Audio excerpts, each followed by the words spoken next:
I am Dan. I work here at Zebu, Zebu Digital, which is the marketing agency which has put on DeFi Live, and I'm one of the co-founders and the director of communications. So just a very quick intro there. I don't know who wants to go next. Barry, do you want to take the stage? Happy to. Hi, everyone. My name is Barry Herbst, based in Manhattan, New York. I'm an SVP at the Elliot Group. I have been a crypto, DeFi, and NFT investor the last up to 4 years, I guess you can say, depending on the era we're in. And much love to everyone out there. GM. Yeah, GM for sure. Thanks so much. William, do you want to take? My name is William, based in London. I'm one of the co-founders of InCryptoHub, which is a sort of a dashboard with a lot of widgets on it and tools, really designed for people who are in the crypto space to do their own research. I also, like Barry, got in about 4 years ago. My baptism of fire was buying the top in 2017. So I think a lot of people got in that way, but then actually just fell in love with the technology, followed it ever since, and ultimately made it my career. Perfect. Thanks so much. And last but definitely not least, Andy. Hi, everyone. Good evening. I'm based in Singapore. I'm Andy. I'm currently the chairman of BigONE crypto exchange. And I'm also the chief digital advisor for Mongolia.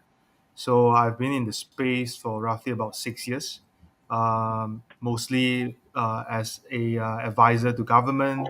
I have a book as well called the Blockchain Revolution 2030, and happy to meet everybody. Perfect. Thanks so much, guys. So look, like I said, thanks so much for joining. Let's just dive straight into it then. So this panel is called Global Macro Trends in Crypto. What are the biggest trends within crypto at the moment? And wider to that, what are the trends within the global macro economy which are really affecting crypto markets at the moment? I don't know who wants to kick off with that one. William, how about I can start with something if you want. That's fine.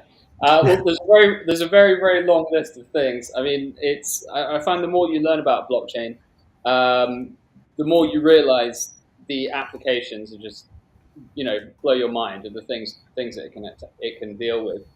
I think a trend, something that I've actually just noticed and personally been affected by in my business life, is that because of the sort of money laundering rules getting ever more draconian, and I'm just speaking in the UK, the banking, your personal banking and your business banking is becoming increasingly more difficult. There are literally swathes of private people having their bank accounts shut down, because they might have got 50 quid transferred from somebody. And there's a lot of companies who are having their bank accounts frozen and shut down. And I, a couple of years ago, personally experienced it.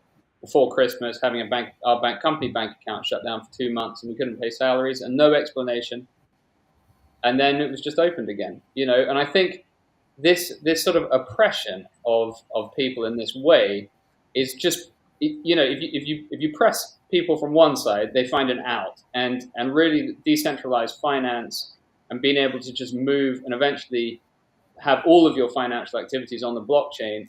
I feel like it's so inevitable now because it's becoming so unworkable, with the red tape that's going on in our general financial lives at the moment. So I think I'm pro-regulation, but not over-regulation. So that's one trend that I think is pushing people very hard. Okay. William, all great points. One trend we're seeing here in the U.S., and I'm sure all over the world we're seeing it, is inflation. The consumer price index numbers just dropped like a half hour ago. Prices are up 6.6%. Inflation in the U.S. is at an all-time high, I think a 30-year high, which is affecting every single person, which is really, of course, scary. People who are working minimum wage jobs are having their life taken away from them because, they have less to save. They're spending a lot more money. And of course, we're seeing the value of our dollar. And of course, I'm sure many people are seeing fiat currencies all over the world being devalued. And this is driving a lot of people all over the world into cryptocurrencies and trying to find that higher yield in DeFi, which presents a huge opportunity. So I think we're in the right place at the right time. Perfect. And Andy, I'd be really keen to get your opinion on this as well. Well, I think I'm 100% pro regulation, to be very honest. But also at the same time, I want to see a certain level of innovation. So I think both panelists cover it very well, in their perspective. But I think my take, for my for the point that I want to bring out is that I think technology right now, or maybe cryptocurrency right now, they're trying to empower people to rethink their typical career life, right? Because COVID has changed a lot of things. Many of us are just working from home, so technology, especially internet, and then of course right now one of the talking points is Web3 has a very big impact and created a lot of different opportunities for people to pursue, right? So I have friends in the traditional education industry, and now they have switched everything online.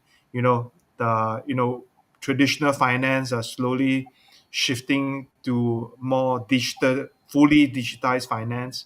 And then the older traditional players are really thinking of using DeFi as a opportunity for them to grow their business globally. So these are things that are changing. Even from a crypto exchange perspective, you know, um, we came from an era where maybe KYC is not so important. Right now, KYC is very important.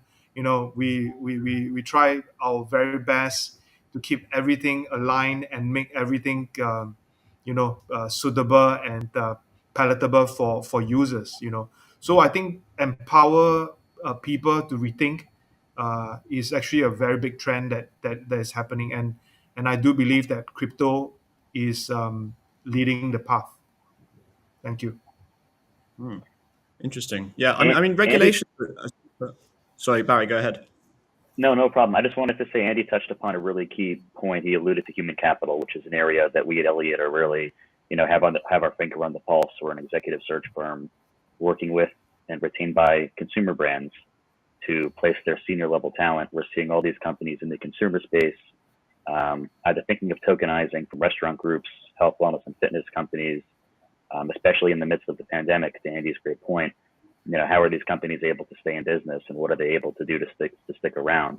From the human capital perspective, we're seeing a lot of these titans of industry all over consumer coming to, and are at least showing interest in Web3 or some variation of Web3, because a lot of them have not been exposed to that name just yet. We're being sought out now because a lot of these firms in the space currently, especially in the NFT metaverse DeFi side, are looking for human capital. They need that key leadership position, and they don't know where to get it. So they're coming to traditional industry, which is key to their success, longevity, and growth. That's interesting. And why are so many kind of mainstream or traditional companies looking into tokenization? I mean, security tokens are becoming very, very prominent.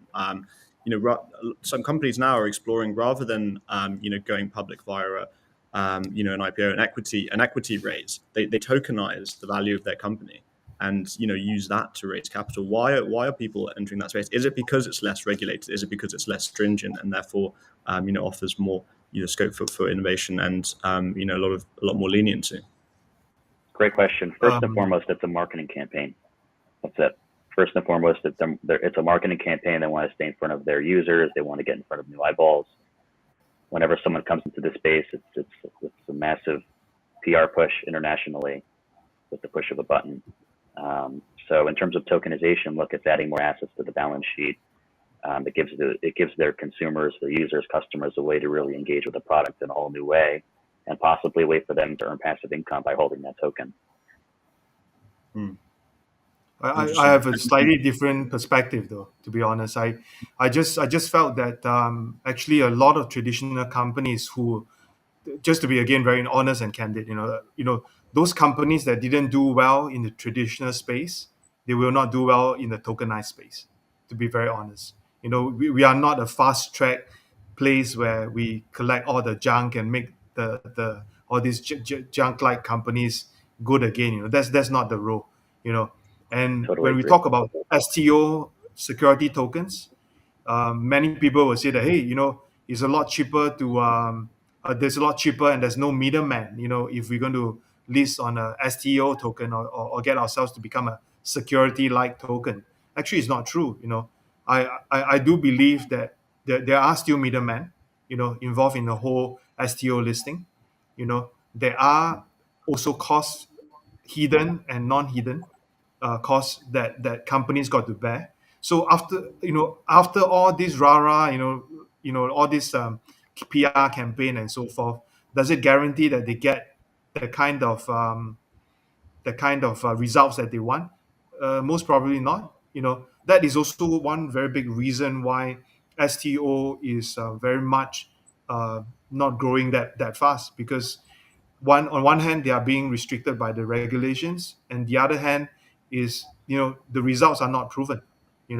So I still felt that tokenization, STO, and some other utility like products or payment like product or tokens, they are all different things targeting at different people. Interesting. Totally right. Interesting. Yeah. Do you think? I would just say. Oh, go ahead.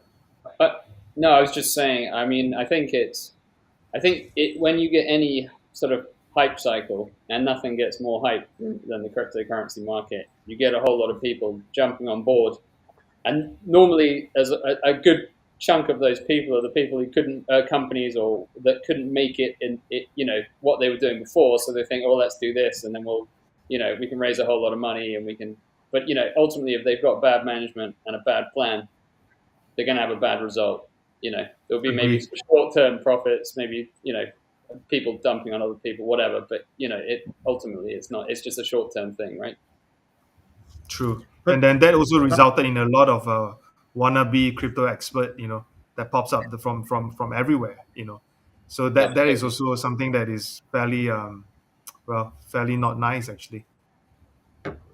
Yeah, so I think we're touching upon two different points, and I both your points are well received, and I hear what you're saying. Just to add a little more context, most of our clients, or many of our clients here in the U.S., are restaurant groups, and they're all looking for ways to bring in consumers into their restaurants or ghost kitchens.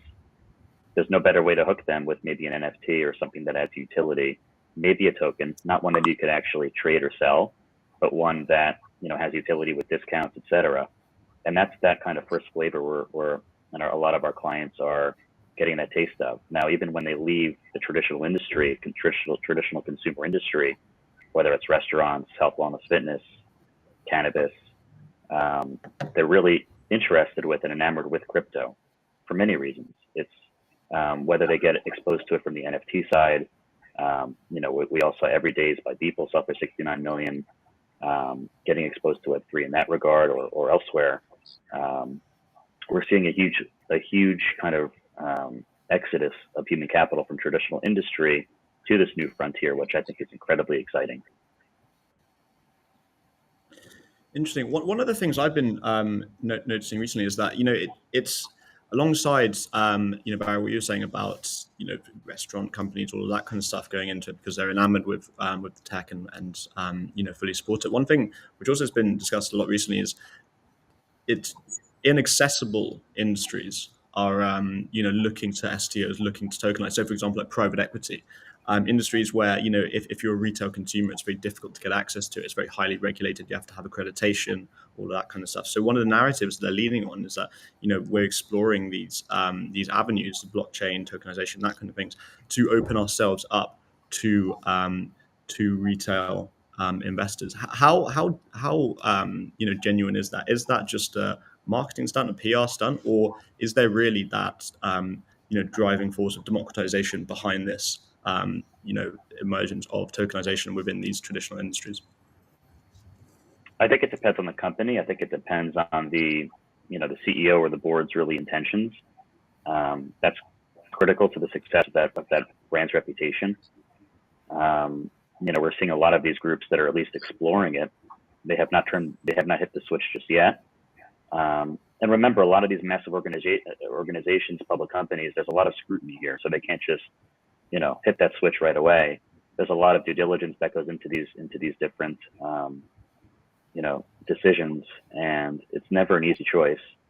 But I think we're going to hear a lot more news, especially starting with NFTs, and then NFTs that confer and have utility too. And then the second stage will be tokens, with a lot of these public companies in the traditional consumer industry, service sector industry, the next probably 6 to 12 months.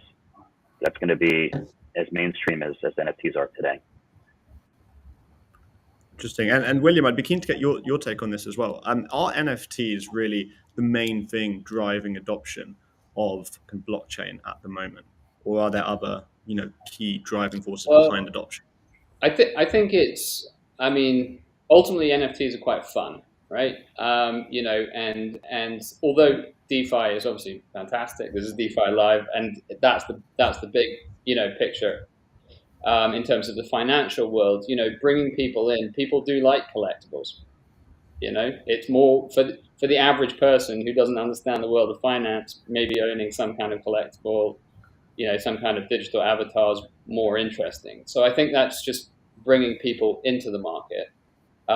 When people come into the market, they quite often buy something that's, crap. But then they get a bit more maybe they'll make some money and get a bit more sophisticated.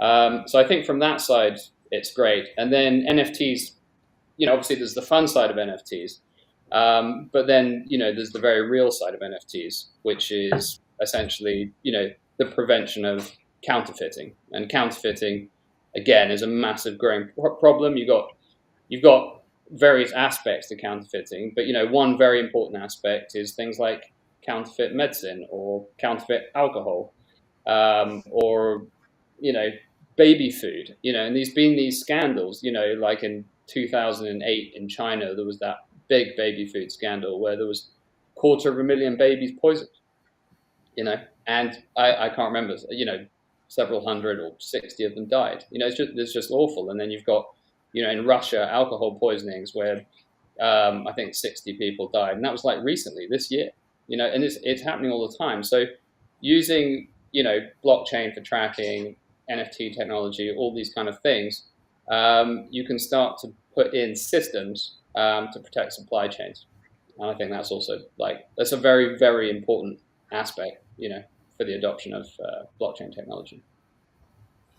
Interesting. Yeah. I mean, a really interesting point there about, the fact they are fun and that's, could potentially be the thing that initially gets people interested in them, but really there is this, deep fundamental utility to them. And I'd be very keen to get your take on this next point, which is that, crypto at the moment seems to be a real mix of, very, very complex projects, protocols, so much tech and so much innovation. And then, the other side, the lighter side of it, the NFTs, the art NFTs, and then the meme coins, the dog tokens, that kind of thing.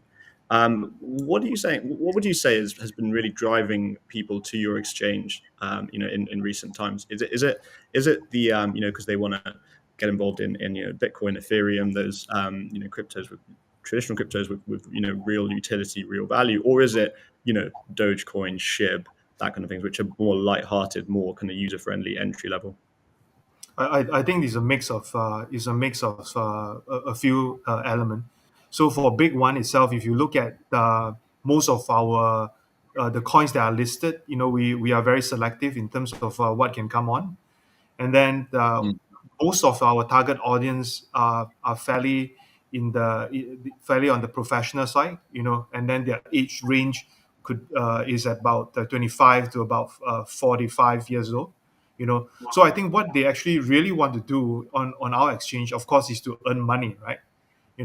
And then if we are able to sieve out the better projects, out from the few thousands or maybe tens of thousands of projects, I think that gives them a better maybe a better comfortable manner, to look at some of the projects that are listed, and to be honest, right now a lot of these trends are moving towards the meme coins. We have things like the Shiba, for example. We have projects that are like Kishu, that is going to work with us fairly closely as well.